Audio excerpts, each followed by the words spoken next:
चलिए अब बात करते हैं, नेक्स्ट आपका पॉइंट है, नेक्स्ट आपका पॉइंट क्या है, नॉन कॉन्टैक्ट फोर्सेस। क्या है? Non contact forces. तो ध्यान समझिए, नॉन कॉन्टैक्ट फोर्सेस आपके कौन कौन से हैं? Gravitational force and electrostatic force, एक और आपका क्या है, मैग्नेटिक फोर्स। तो चलिए सबसे पहले बात करते हैं ग्रेविटेशनल फोर्स की। तो ग्रेविटेशनल फोर्स क्या होता है आपका? यूनिवर्स की अगर बात करते हैं, होल यूनिवर्स की बात करते हैं, तो उसमें क्या है, आपकी कितनी सारी बॉडी है, सारी बॉडी क्या करती हैं, एक दूसरे को अट्रैक्ट करती हैं उसके मास की वजह से। सबके पास क्या है, मास है, मास की वजह से एक दूसरे को क्या करते हैं, अट्रैक्ट करती हैं।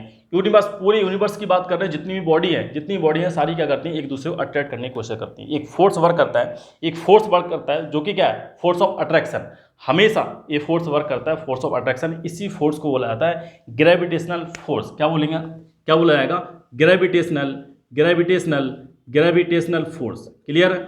ग्रेविटेशनल फोर्स, ये जो फोर्स है हमेशा आपका वर्क करता है, होल यूनिवर्स में वर्क करता है। जिस बॉडी के पास मास है, जिस बॉडी के पास मास है, वो क्या करेगी, दूसरी बॉडी उसके पास ही मास है, उसको क्या करेगी, अट्रैक्ट करेगी। फोर्स ऑफ अट्रैक्शन वर्क करता है। अगर कोई बॉडी, मान लो एक बॉडी m जिसका मास है m1, एक बॉडी है जिसका मास है m2, तो हमेशा एक दूसरे को क्या करेंगी, अट्रैक्ट करेंगी। और जिस फोर्स, जो फोर्स है आपका, जो फोर्स ऑफ अट्रैक्शन है, उसी फोर्स को बोला जाता है ग्रेविटेशनल फोर्स। उसको क्या बोला जाता है, ग्रेविटेशनल फोर्स। अब देखिए, जैसे अर्थ की बात करते हैं, अर्थ भी करती है, अर्थ भी करती है, अर्थ भी क्या करती है, किसी बॉडी का अगर कोई मास है उसको भी अट्रैक्ट करेगी, और जो बॉडी है उसको भी अट्रैक्ट करेगी, उसको भी अट्रैक्ट करेगी। जैसे आपने देखा है, मैंने पेन को ऊपर किया, नीचे आ गया, पेन को ऊपर किया, नीचे आ गया। क्यों आ गया? क्योंकि जो अर्थ है वो क्या कर रही है, इस बॉडी को अट्रैक्ट कर रही है। और जो फोर्स होता है वो आपका क्या होता है, फोर्स ऑफ ग्रेविटी। उसको क्या बोलते हैं, फोर्स ऑफ, क्या बोलेंगे उसको, फोर्स ऑफ ग्रेविटी। क्या बोलेंगे, फोर्स ऑफ ग्रेविटी। क्या बोलेंगे, फोर्स ऑफ ग्रेविटी। क्लियर? या बोलते हैं वेट ऑफ, या बोला जाता है weight of, weight of body, weight of body. तो जिस फोर्स की वजह से ये जो बॉडी है ये आ रही है, अर्थ की तरफ आ रही है, वो फोर्स कौन सा होता है, फोर्स ऑफ ग्रेविटी, या वेट, या फिर वेट ऑफ बॉडी, या वेट ऑफ बॉडी। क्लियर? अब इसके बाद देखिएगा कि मैंने क्या बताया था आपको, अभी मैंने क्या बताया कि अगर दो आपकी बॉडी है, दो अगर बॉडी है, एक दूसरे को क्या करेंगे, अट्रैक्ट करती हैं, एक दूसरे को क्या करती हैं, उन दोनों बॉडी के बीच में फोर्स ऑफ अट्रैक्शन वर्क करता है। इसको बोला जाता है ग्रेविटेशनल फोर्स। अब मैंने क्या बताया कि मैंने इसको ऊपर फेंका, ये यहाँ पर अर्थ की तरफ आ रही है, तो लेकिन क्या है कि मैंने क्या बताया, दोनों जो बॉडी है एक दूसरे के बीच में फोर्स वर्क करता है। तो क्या ये जो बॉडी है, ये जो बॉडी है आपकी, अर्थ को इसी फोर्स से क्या खींच रही है? ध्यान समझिएगा, ये यहाँ पर अर्थ है, ये मान लो यहाँ पर अर्थ है, ठीक है, यहाँ पर अर्थ है। एक मैंने बॉडी को क्या किया, इसके ऊपर की तरफ फेंका, अब ये क्या होगी, नीचे की तरफ आएगी। क्या इस बॉडी का कुछ ना कुछ मास है, इस बॉडी का मास है, ठीक है, और अर्थ का भी कुछ ना कुछ मास है, अर्थ का भी कुछ ना कुछ मास है, ठीक है। क्या जिस फोर्स से ये बॉडी अर्थ की तरफ आ रही है, क्या उसी फोर्स से अर्थ बॉडी की तरफ जाएगी? बिल्कुल ऐसा होना चाहिए, क्योंकि जो फोर्स है, दोनों इक्वल फोर्स से एक दूसरे को अट्रैक्ट करती हैं, इक्वल फोर्स से एक दूसरे को अट्रैक्ट करती हैं। लेकिन क्या होता है, जो आपकी अर्थ है उसका बहुत ज़्यादा मास है, ह्यूज मास है, तो इस वजह से ऐसा नहीं है कि अर्थ बॉडी की तरफ चली जाए, अर्थ बॉडी की तरफ नहीं जा पाती, क्योंकि उसका बहुत ज़्यादा मास है, और जिसका कम मास है वो उसकी तरफ आ जाती है। इसलिए बॉडी को ऊपर जब रेस करते हैं तो क्या हो जाता है, वो नीचे की तरफ आ जाती है, due to force of gravity. या ये आपका कौन सा फोर्स है, ग्रेविटेशनल फोर्स। क्लियर है? तो ग्रेविटेशन आपको फोर्स क्लियर हो गया होगा। जैसे हम इस एग्जांपल की बात करते हैं, अगर टेबल पे कोई, अगर आपका एक आपने बॉल को रख दिया, अगर उसको टिल्ट करेंगे तो क्या, नीचे लुढ़कना स्टार्ट हो जाएगी, है ना, नीचे रोल होना स्टार्ट हो जाती है।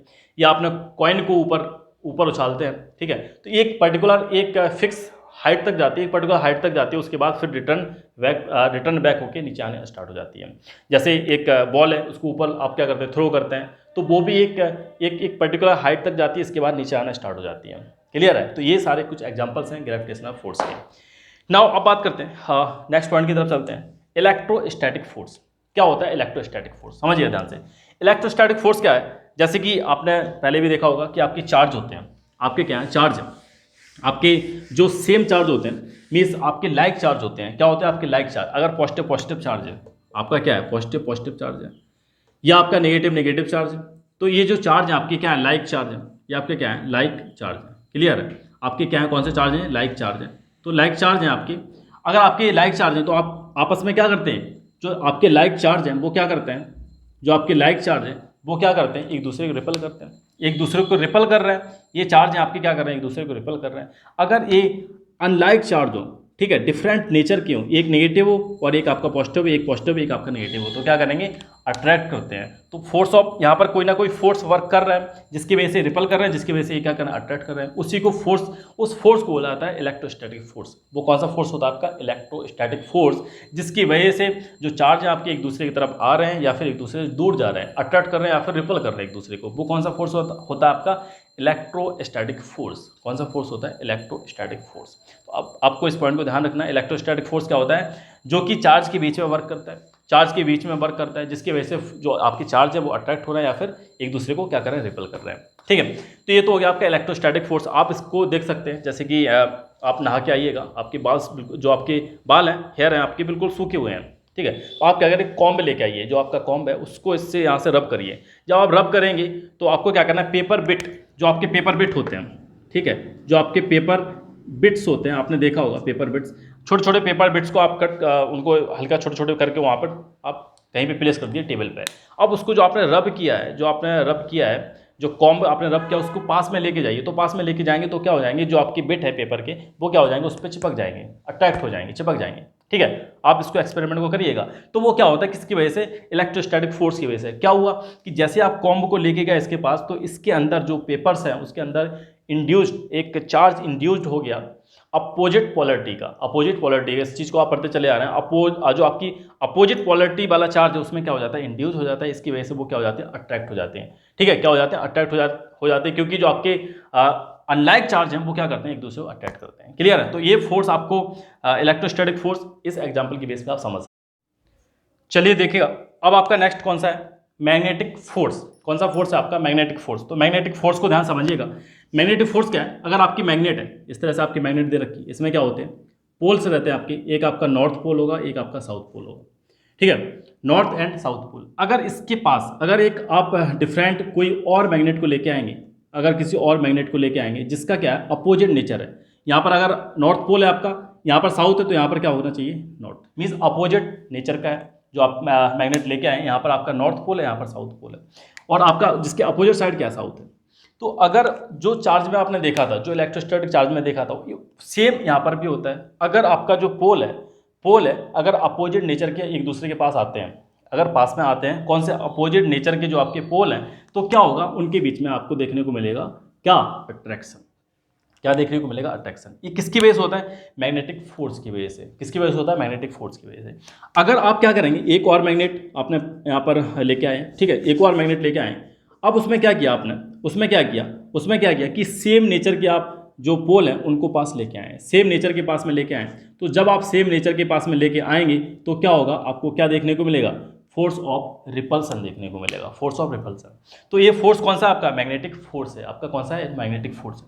तो ये सारी चीज़ें होती हैं। जैसे कि एक एग्जांपल देख सकते हैं आप कि मैग्नेट को आप आयरन नेल्स के पास लेके जाते हैं, देखा आपने कि जो मैग्नेट है, इस तरह से मैग्नेट है आपकी, मैग्नेट को क्या करते हैं, आयरन की जो नेल्स होती है, इस तरह से आयरन की नेल्स होती है, बहुत सारी नेल्स हैं, उनके अगर पास लेके जाएंगे, आपकी क्या है, आयरन नेल्स हैं, आपकी क्या है, आयरन नेल्स हैं। तो इनके पास जैसे आप लेके जाएंगे तो आपको दिखेगा कि जो फोर्स ऑफ अट्रैक्शन है, आपको फोर्स ऑफ अट्रैक्शन देखने को मिलेगा। जो आयरन नेल्स हैं इस पर क्या हो जाएंगी, इस पर बिल्कुल चिपक जाती हैं, आपने देखा होगा। ठीक है, वो किस वजह से होता है, क्योंकि यहाँ पर नॉर्थ पोल आपका, नॉर्थ पोल है आपका, ये सारे क्या होते हैं, आपके पोल्स होते हैं। ठीक है, ये आपके पोल हैं, ये भी आपका पोल है, ये आपके क्या होते हैं, पोल होते हैं, नॉर्थ एंड साउथ पोल। ये आपका क्या, कौन सा पोल है, नॉर्थ पोल। ये आपका क्या है, साउथ पोल है। ये आपका क्या है, एन से नॉर्थ, एस से साउथ। ठीक है, अब इसमें देखिएगा कि जो आपके आयरन नेल्स हैं, जैसे आप मैग्नेट को पास में लेके जाएंगे तो क्या होता है, यहाँ पर जो अपोजिट पोलरिटी है, अपोजिट जो पोलरिटी है पोल की, वो क्या हो जाती है, इंड्यूज हो जाती है। मीन्स यहाँ पर अगर क्या आपका नॉर्थ है तो यहाँ पर साउथ आपका क्या हो जाएगा, इंड्यूज हो जाएगा। क्या हो जाएगा, साउथ आपका इंड्यूस्ड हो जाता है। मीन्स अपोजिट जो पोलरिटी है इसके अंदर क्या हो जाती है, इंड्यूस्ड हो जाती है। तो इसमें आपको क्या देखने को मिलेगा, आपको अट्रैक्शन देखने को मिलता है। मैग्नेटिक फोर्स जो रहता है आपका, क्या होगा, यहाँ पर जो नेल्स है वो क्या हो जाएंगी, इस पर चिपक जाती हैं, अट्रैक्शन फोर्स आपको देखने को मिलेगा।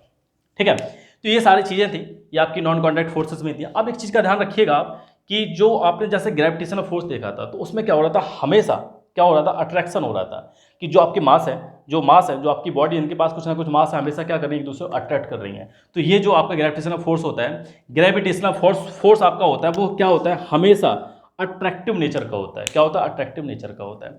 अगर बात करते हैं इलेक्ट्रोस्टैटिक और मैग्नेटिक, वो आपका दोनों ही नेचर का हो सकता है, अट्रैक्टिव या फिर रिपल्सिव नेचर, दोनों ही नेचर का आपको मिल सकता है। अब एक चीज़ और देखिए कि जो आपके ग्रेविटेशनल फोर्स है वो किस पर डिपेंड करता है, वो किस पर डिपेंड करता है, मास पे भी डिपेंड करता है, साथ में डिस्टेंस पे भी डिपेंड करता है। अगर कोई आपका एक मास है, ठीक है, एक आपका मास है, मीन्स आप बॉडी है, कोई मास दे रखा है इसका, ठीक है, एक आपकी बॉडी है जिसका m1 मान लो मास है और एक दूसरी बॉडी जिसका m2 मास है, तो इसकी डिस्टेंस पे भी डिपेंड करता है कि कितना दूर है, कितना पास है। अगर मान लो बहुत दूर हो जाए तो ग्रेविटेशनल फोर्स आपका क्या हो जाएगा? कम होता चला जाएगा। मीन्स जैसे आपने डिस्टेंस को इंक्रीज कर दी तो ग्रेविटेशनल फोर्स आपका क्या होता चला जाएगा? आपका डिक्रीज होता चला जाएगा। और अगर आपने डिस्टेंस को डिक्रीज कर दी तो ग्रेविटेशनल फोर्स आपका इंक्रीज हो जाएगा। तो मीन्स हमेशा वो डिपेंड करता है, इनवर्सली प्रोपोर्शनल रहता है। जो आपका ग्रेविटेशनल फोर्स होता है वो क्या होता है? इनवर्सली प्रोपोर्शनल रहता है किसके? 1/r का स्क्वायर, ठीक है, जो आपकी डिस्टेंस है दोनों के बीच में उसके r के स्क्वायर। अगर उसकी जो डिस्टेंस है r है मान लो, ठीक है, तो उसके r के स्क्वायर के इनवर्सली प्रोपोर्शन रहता है, ठीक है। मीन्स अगर आपने मान लो 2 यूनिट बढ़ा दी, जो आपकी जो डिस्टेंस है आपने 2 यूनिट बढ़ा दी, तो जो फोर्स आपका कितना कम हो जाएगा? 4 टाइम्स कम हो जाएगा। कितना? 4 टाइम्स कम हो जाएगा। तो इस पॉइंट को आप ध्यान रखिएगा। तो ये सारी थी आपकी नॉन कॉन्टैक्ट फोर्सेस के बारे में। Now this is the end of the video. अगर आपको अच्छा लगता है तो लाइक ज़रूर करिएगा, और फुल आपको चैप्टर देखना है, लॉ ऑफ मोशन वाला जो चैप्टर है फुल देखना है तो आपको जो प्लेलिस्ट है उसको चेक करिएगा। बहुत जल्दी मैं अपलोड कर दूंगा, अभी शायद अपलोड नहीं कर पाऊंगा इतनी जल्दी, लेकिन बहुत जल्दी अपलोड कर दूंगा। नाउ कोई भी अगर डाउट है तो, हाँ डाउट है तो आप ज़रूर इसमें कमेंट करिएगा। डाउट के लिए मैं हमेशा आपसे मैं बोलता हूँ, कोई भी डाउट है आप कमेंट जरूर करिएगा, ठीक है। Now this is the end of the video. Now thank you for watching, thank you very much, thank you very much.